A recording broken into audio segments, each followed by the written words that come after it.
this is Aishwarya Goyal And I'm Nilesh Agarwal. from Towards Scaling Inference.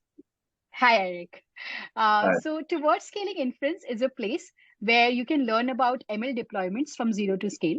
We are very excited to have Eric from Wells Fargo with us today. He's currently leading cybersecurity machine learning engineering at Wells Fargo and has previously also worked with US Bank and Bank of America. He is an experienced financial industry professional and likes to utilize his experience to analyze data to improve efficiencies and processes. Thank you, Eric, for joining us today. You're welcome. And I'm actually a tech lead. I'm not the director. So Okay. that's but I have a team Sure. underneath me. I'll correct that for sure. Cool. So, Eric, as we start the interview, the first thing that we would like to understand that what kind of business problems are you solving through AI? So our big focus is in cybersecurity, of course, and then there's a ton of data in cybersecurity that's generated. There's a lot of vendor products that protect various things, whether it's a firewall, whether it's a scanner, a typical antivirus scanner, or maybe even a file scanner, and then all sorts of like user behavior scanners so that run out. Well, those generate a lot of logs, a lot of data. And that's tough to sift through. We're talking billions and billions a day. We're talking terabytes of data a day. So, it's not, and that's not the case just at big banks, but that's the case across a lot of cybersecurity is what do you do with that data? So that's where our team was formed, was to kind of figure out how do we go through that data. So if you're familiar with machine learning, you're probably going, well, if you have a lot of that data, what kind of models are you running? Well, cybersecurity is tough. There are no labels to the data. You can create them through processes, don't get me wrong. But the hard part is, your original data set isn't labeled like you typically do. So if you guessed, we're doing a lot of unsupervised learning. So that's the challenge of where we come in and how we're trying to solve those business problems is, we're using unsupervised learning to kind of find the anomalies in the data to give to the actual cybersecurity experts. So that way they can go through and say, hey, this behavior was out of normal. This person logged in from 2 different locations at the same time. Was this an attack? Oh, they were just using a VPN and on top of it, and they weren't supposed to be doing it. There's somebody misbehaving. So there's a lot of things like that we wouldn't be able to go solve, but we can help that person who's a cyber threat hunter and cybersecurity expert go through and solve that and be able to spend more time on those malicious cases as opposed to, I have 1 million rows of data to sift through today. They won't find that just by randomly searching. So we don't even have a needle in a haystack problem. We have a haystack problem. Which haystack are we even searching is really what they are trying to solve. So we help them find the right haystack, help them whittle down the haystack a little bit to where they can find the needle and they can go investigate it. Got it. Very interesting. And how do you currently deploy these model into production? So, like, do you work with managed services like Hugging Face, AWS, or have you built your own ML infrastructure from scratch? I would also like to understand the pros and cons of the approach that you have taken. Yeah, sure. So we have a kind of a custom approach that mostly uses Spark. There's other teams that do other things, so don't peg it as like this is a whole, but this is just us because we are working with a lot of actual big data, as opposed to some stuff is sometimes just millions of rows of data a year, whereas, you break that volume down in a day, that's not that much. But, we're generating billions and billions of rows of data in terabytes. So we have to use Spark in order to get that done quickly. Because the longer it takes for us to do our analysis, the longer those attackers are probably in the system.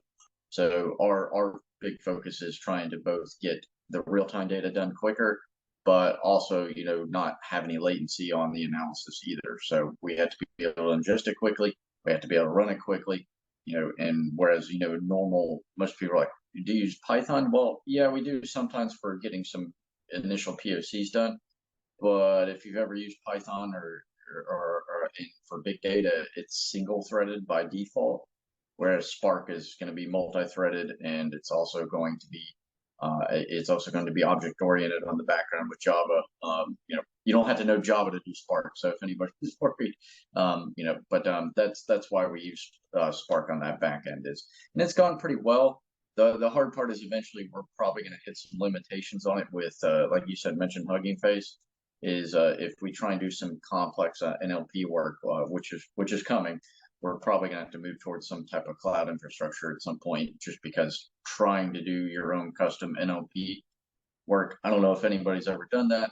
I don't recommend that ever. So trying to redo what Hugging Face has done, or anybody's done with other transformers and other similar likeness products, it's doing it custom is.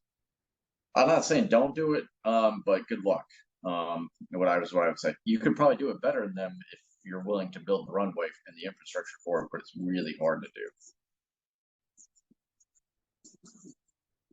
Got it. So if I understand clearly, you guys are right now using like Spark jobs to manage some of your learning, and then are you using like TensorFlow, PyTorch, like behind the scenes to like train these machine learning models?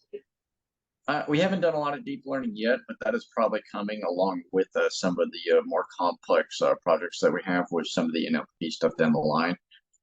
Most of what we've been trying to deal with is typical time series anomaly problems where, we tried to messing with some of that TensorFlow and PyTorch stuff, but we didn't see a lot of performance gains comparatively to where it would be useful for the computational cost. Because in order to run that in production quickly, you have to have the right GPU set up. And we could do it, and we do have the GPUs to do it on-prem, but the issue is the performance gains for the current projects weren't there. But for the future NLP stuff, probably 100% we're going to have to use one of those in some fashion. TBD how we get there, but you have to get the infrastructure going first before you do that, of course. So you don't want to be running that locally. Got it. No, that totally makes sense. So currently you're saying that because of the infrastructure, like how to run these NLP models, you guys are not fully transitioned to that, but again, you have future plans to like pilot with Hugging Face. But just wanted to understand why Hugging Face. Like, do you guys already are experimenting on that, or like have you built models related to that? Our particular team, no, but I know other teams internally that have used Hugging Face. We just haven't had a lot of NLP projects come our way yet. But there are other internal teams that I know have looked at Hugging Face and have used it internally. I don't know their projects, to be honest. It's a big bank, so 250K in place. There's a lot of different data science teams building it, but I know there have been teams that have used it for a lot of document analysis and other aspects of like that. Because that's the big thing is banks have a lot of documents. So naturally, of course, because there's a lot of paperwork, and that's where Hugging Face I know is used a lot for that. And that's kind of where we're looking at using it for later is, there's so many documents to go through. Well, maybe there's some bad cybersecurity stuff buried in that document, a bad link. Maybe somebody embedded a bad malicious file in that NLP document. There could be a ton of things in there. So, having a human sift through that's one of the things we're looking at is, that's not feasible. We should at least try and use something like Hugging Face down the line to kind of go through documents to figure out is somebody doing something they shouldn't, and then have the appropriate person go in and go look at it. So that's where we anticipate we'll probably use it is some type of document analysis is because of that exact reason. Just too many pages to sift through. Got it. That makes sense. And in terms of like again, let's say a very long shot question. So just wanted to understand like these inference workloads, right? Are like, do you guys deploy it on Hugging Face, or then once you have trained your model there, you like deploy it with your own cluster or do something with that? Or would you have no idea, then it's completely fine? We'd probably have to keep it all internal. I don't know that we would put it there or not. It depends on what type of data we're sending over there. That would be my answer would be it depends, because if like somebody is using anything that has any PII information in it or confidential data, like maybe it's internal IP addresses that we have to work with in cybersecurity, we're going to be careful about where we send it. So that would be a question where I punted a little bit to the lawyers, so I can't answer that one. So I imagine that's the case with a lot of organizations. Is it really depends on what data set it is. If it's something like just basic geographical information, probably okay. But if it's like somebody's name and address and phone number, probably not sending that there. Or we'd anonymize it before we sent it there. So. No, this is super helpful. And just one last question before I'll hand it over back to Ishwarya. So just wanted to understand between latency and model accuracy, right? So you already spoke about that latency is super critical to you, right? So let's say if there's a bigger model, but it has a lot more latency, right? And versus a model which is okay, but has a really good latency, right? So how do you guys make that decision that, okay, this is the right model we should go with? Just want to understand that. Yeah, so for our purposes, latency is the most important because of the time to reduction in time to find the attack or initial malicious event. Because accuracy for us is really hard to define because I'm going to go back to the no labels thing. It's like it's really tough to determine if something was malicious. That might take a week or two of investigation. So latency is more important than the accuracy part because if we can quickly kind of go through the anomalous events, and find them quicker, that is much better than, all right, this model's a little more accurate, but it took like 4 hours to go compute versus the other one was, 20 minutes. Because we want the threat hunters to be able to find stuff quickly because the average time to discover an advanced persistent threat, or APT as it's called in cybersecurity, is 200 days.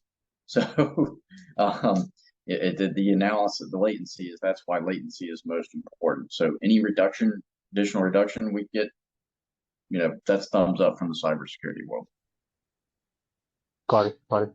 And so do you guys also run your workloads on GPU machines, or like are your most of your workloads running on CPU? On which sorry, I didn't hear the last part. Yeah. So just repeating the questions, I wanted to understand. So your inference workloads, right? Currently, are they running on CPU machines or are they like GPU machines? Mostly CPU, and it's multi-threaded on the Spark jobs. There's a few GPU workloads, but most of them, I'd say like 90-95% are CPU. That percentage is probably going to shift as we move towards a more cloud infrastructure and do more NLP projects. So, if you ask me in a year and a half from now, I'm probably going to change that percentage greatly. So, it's in the works. Got it, got it.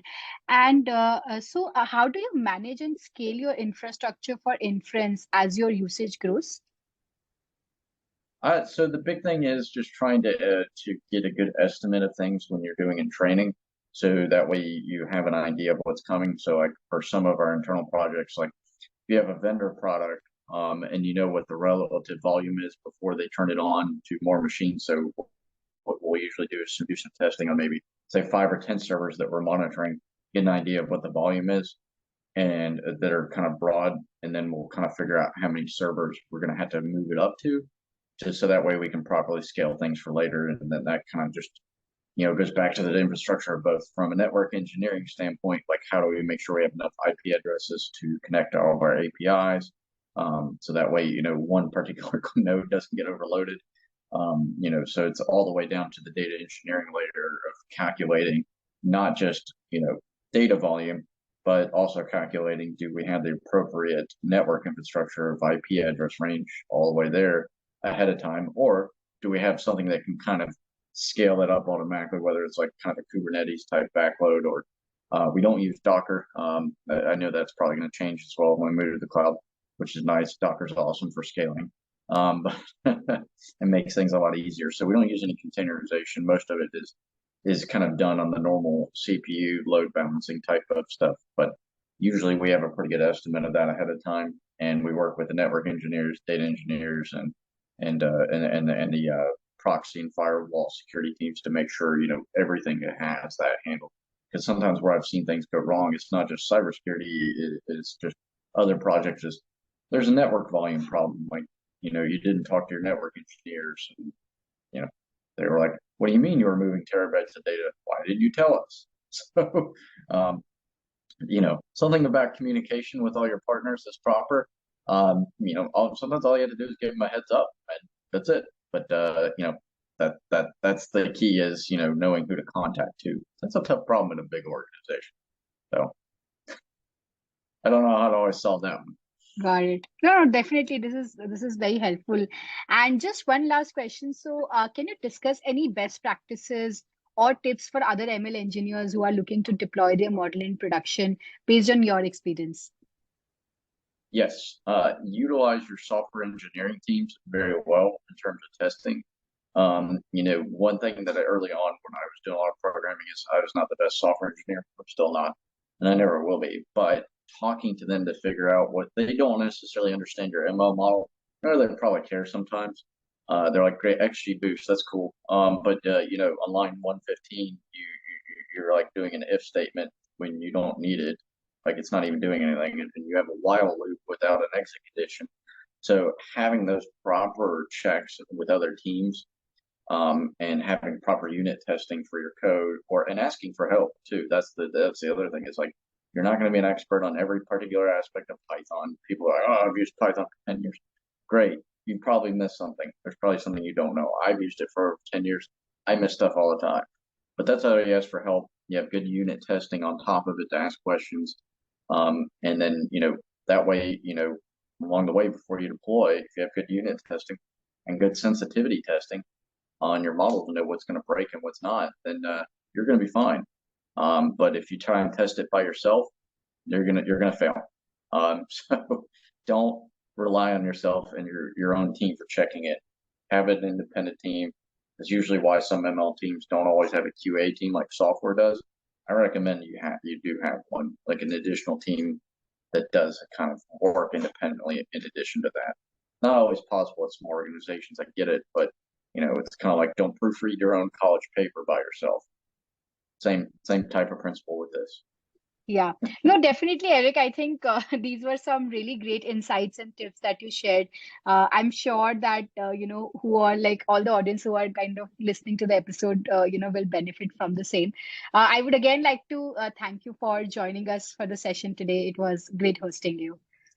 Yeah, no, thank you as well. It's always good to talk to other colleagues and figure out, what maybe our colleagues in the ML space to figure out what's in the pipeline other people are working on. So thank you. Yeah.